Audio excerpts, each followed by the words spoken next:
आणखी एका महत्त्वाच्या बातमीकडे आपण वळतोय। मसालेदार पाणीपुरी खाताना त्या पाण्याची चव कळणं अशक्य आहे। खाणाऱ्याला कळणारही नाही की किती जंतू त्याच्या पोटात या पाण्याद्वारे जातात। हायकोर्टाने या संदर्भात मुंबई महानगरपालिकेला 4 आठवड्यांमध्ये उत्तर देण्याचे निर्देश दिलेत। मुंबई उच्च न्यायालयामध्ये जनहित याचिका दाखल करण्यात आलेली आहे आणि या याचिकेवर हायकोर्टासमोर सुनावणी झाली। त्यावेळी हायकोर्टानेही चिंता व्यक्त केली आहे। मुंबईसह राज्यातल्या इतर महानगरांमधल्या विहिरीतून बेकायदेशीरपणे पाणी उपसून ते टँकर मार्फत हॉस्पिटल्स, हॉटेल, शिक्षण संस्था, निवासी इमारती, कॉर्पोरेट कंपन्या अशा सर्व ठिकाणी पुरवलं जातं। हे पाणी पिण्यायोग्य नसून ते केवळ घरगुती कामांकरता वापरण्यासाठी असतं। मात्र हेच पाणी मुंबईतल्या रस्त्यांवर फेरीवाल्यांकडून सर्रासपणे वापरलं जातं।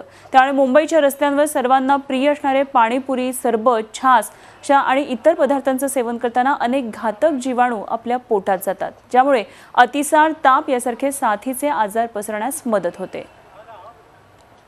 आणि या संदर्भात आणखी माहिती जाणून घेऊया। आमचे प्रतिनिधी अजित मांढरे सध्या आपल्या बरोबर आहेत। अजित, काय नेमकं कोर्टाने म्हटलेलं आहे, काय नेमकं महापालिकेला सांगण्यात आलंय? अनुभव, मुळात हा जो विषय होता तो विषय लाईमलाईटमध्ये आला ते म्हणजे मुंबईतल्या टँकर माफिया आणि पाण्याची परिस्थिती।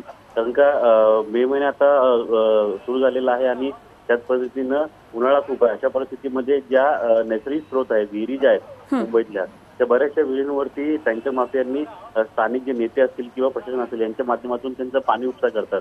पण मुळात ह्या विहिरी सगळ्या साफ केल्या पाहिजे। त्याच पद्धतीनं ज्या ज्या विहिरी घाण आहेत त्यांचं जे पाणी आहे ते फक्त घरगुती वापराकरता पाहिजे, पण ना काही ते पिण्याकरता।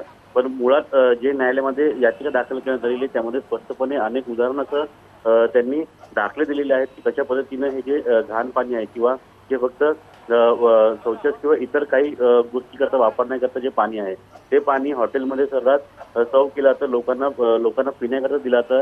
एवढंच नाही तर जे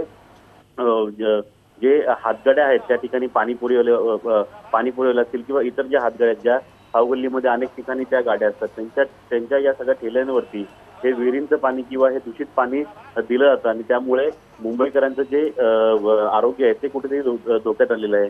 याआधी देखील न्यायालयाने या संपूर्ण दूषित पाण्याच्या प्रक्रियेवरती मुंबई महानगरपालिकेवरती ताशेरे ओढले होते। कशा पद्धतीनं मुंबई महानगरपालिकेचे अधिकारी आहेत हे या फेरीवाल्यांना किंवा हे जे हातगाड्या लावतात, ठेलेवाले असतात, यांना कसं सपोर्ट करतात। पण त्यांचे ते गोरगरीब असतील तरी त्यांनी धंदा करावा हे या कुठे विरोधामध्ये मुंबई उच्च न्यायालय नाहीये।